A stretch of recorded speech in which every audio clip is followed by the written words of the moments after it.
been a while, but we're back.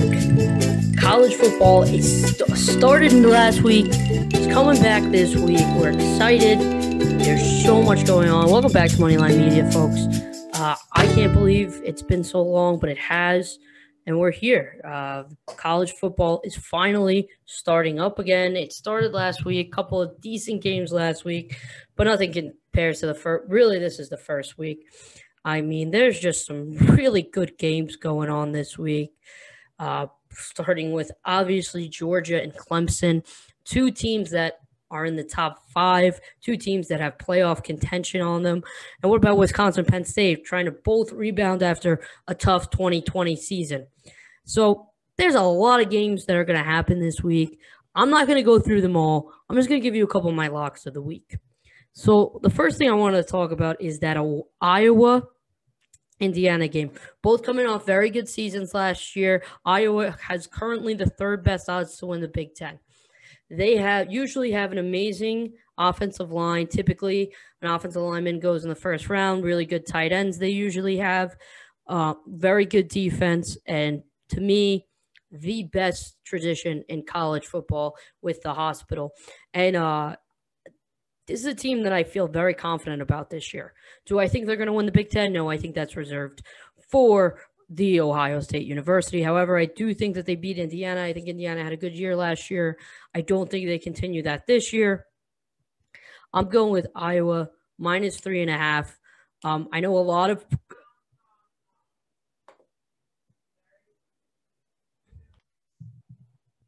I like Iowa's team this year. I think they have a really good shot of competing in the Big Ten, not necessarily beating the Ohio State University, but I think they take this game with at least a one touchdown win. So that's why I pick. They're one of my locks of the week is Iowa minus 3.5. Good team, always are. So that's my first lock of the week. My next lock of the week is East Carolina plus 9.5.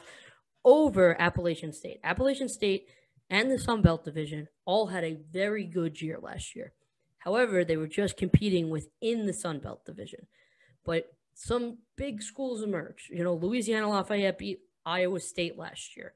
Coastal Carolina beat BYU, a team that a lot of folks saw as potentially making, being in the playoff picture. Very low chances, but potentially being that team. They were huge underdogs in that game. So I was shocked when I saw this line that Appalachian State was the favorite by this much against a team that was on a hot streak coming out of last year in the American, which was a very hard conference with Cincinnati, SMU, Tulsa, so many other teams that were in that division, UCF. I was shocked seeing that Appalachian State was so highly favored. And I got to be honest with you, I think Appalachian State's a great team, but I think East Carolina has played much better opponents coming from last year. And they were catching their groove. So I'm even tempted to take East Carolina money line over a team like Appalachian State. Now, Appalachian State plays well. They have been dream crushers a couple of times with a lot of top 25 teams that were in these major divisions, the big five. But East Carolina is a good team. That American Conference is good. I think the American Conference is actually better than the Pac-12, which a lot of people might think that I'm crazy for saying that, but I really do think that they are better. So East Carolina plus 9.5 is something that's so easy to me. It was so insane to me that this was the line. I mean, Appalachian State had a good season last year, but it wasn't the season that they typically have. They weren't the top of the Sun Belt. They lost to Coastal Carolina. They lost, I believe, to Louisiana. They had lost to a couple of teams.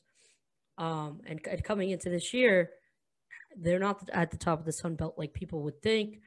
East Carolina is definitely middle of the pack in the American. I know East Carolina, a lot of people don't even know what they were last year because a lot of people were looking at those the Big Five, because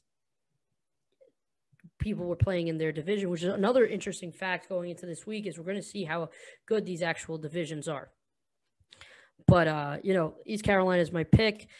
But that's something I'm really excited about. We're going to see a lot of these finally since 2020. We didn't see teams playing out of conference games, so we really didn't know how good a team was or how weak a conference was last year until the bowl games were completely different. Because players were missing, players decided not to play, players this, and that.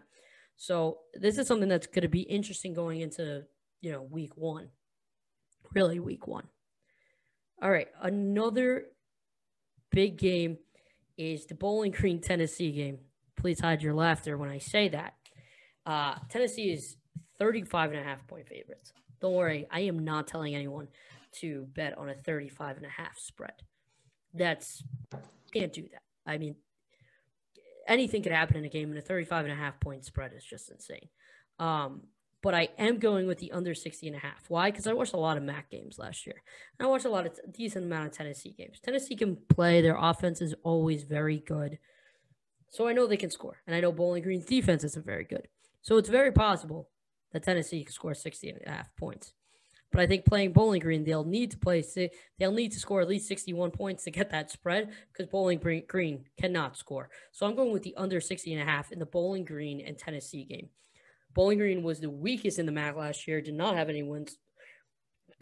Got beaten badly by an Akron team, but still was not that good last year. And that's why I'm going with that under 60.5 spread. That's another one of my locks. I mean, again, we're going to see going into this week what we thought of and what we didn't. I know betting the under stinks, though. It really is. It's like the worst thing you can do because then you're watching the game. Like I'm watching this game, Jacksonville State and UAB, and I bet the under because I just know that UAB has a good defense. Jacksonville State has a decent defense, so you kind of know going into it what to expect. But it's not fun betting the under. But again, you can't trust Bowling Green to score. I know Tennessee can score, but you really can't trust Bowling Green to score. All right, next pick, and this is almost kind of a little bit of a underdog pick, so to speak. I got Navy money line. Navy is currently 2.5-point underdogs against Marshall. Marshall's coming off another. These are two defensive greats. If the line wasn't 47.5, if it was like maybe if we got to 50, I'd bet on it. I bet the under because both of these are defensive juggernauts. Marshall does have their freshman quarterback coming back who played decent, but towards the end of the season, we saw him really struggle against Rice and UAB. And Navy's defense was very good. Offense was very poor. But I got to go with the Navy money line on this. I just think Navy had better competition last year. I didn't think the Conference USA had the same competition. I think Navy played much better teams. So I'm going Navy money line here with an upset. So we'll see what happens with that, but I do think Navy's defense is going to hold up against Marshall's offense, even though freshmen going into sophomore year, you either get the sophomore slump or they excel.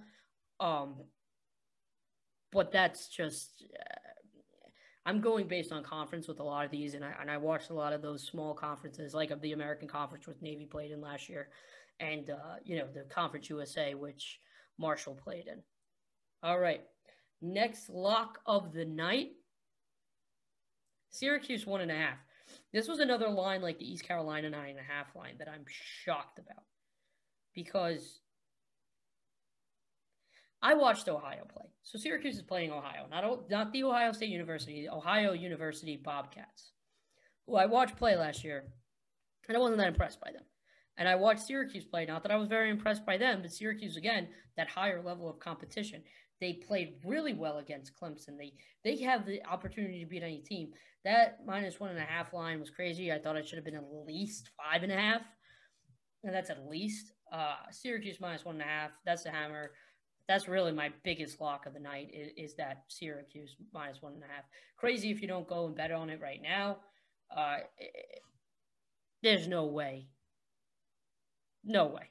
Just no way that they don't beat them by at least 7. All right. My last lock of the night is in the game that I'm most excited for this weekend with Georgia and Clemson. A 3-5 ranked team. Clemson, their sophomore quarterback, after coming in last year, playing a couple games, doing a decent job. Obviously, he lost to Notre Dame, but that was a close Notre Dame game. And Georgia with JT Daniels, who when he was playing, they were a completely different team. I don't want to pick any of those teams. I'm not betting on that game. I think that it could go either way. I am leaning more towards Georgia. However, I am going over 50.5. I know Georgia can play offense. Clemson, we saw how they could play. They're an offensive-minded team. I get it. They've lost Travis Etienne. They lost Trevor Lawrence. I get it. But if the over 50.5 right now, it's got to be your go-to, because if they can hit that in the first half, both of these teams. So the over 50.5 Georgia-Clemson game, that is my last lock of the night. Now, bets to stay away from this weekend. Because this is the first since 2019 interconference. 2020, they did not play with other conferences. It was typically conference by conference. So the lines on those games were much closer last year than they were this year. There are some ridiculous lines. Like I said, that 35.5, there's a 36.5 line with Auburn Akron. There's some, 20. If something is above really 20.5, 25.5, stay away from it, because you never know what's going to happen. If it's a little bit closer, you could do it. But these 25.5, and even 20.5, I think is crazy. 25.5 is a crazy thing. Yeah, this Lafayette Air Force 1-2, 41.5. Stay away from it. Stay away from those lines. Those are my bets to stay away from this week. Also, I'm not sure about the Wisconsin-Penn State game. If you really want to bet on that game, I still think you should stay away from it, because I think that we're going to learn, just like we did last year with both of these teams early, how they're going to be for the rest of the season. So those are my college football locks of the week. Thanks so much for tuning in. First episode in such a long time. It feels good to be back. James will be back on the helm soon. And a little bit of a tornado going on outside right now, but it's all good. Tornado is about to hit with college football this week. It's so exciting. Next week, stay tuned for our NFL Pick'em. Can't wait to get back into that. Maybe some MVPs talks. But right now, college football is back, everyone. Go make sure you get yourself a nice seat on your couch this weekend.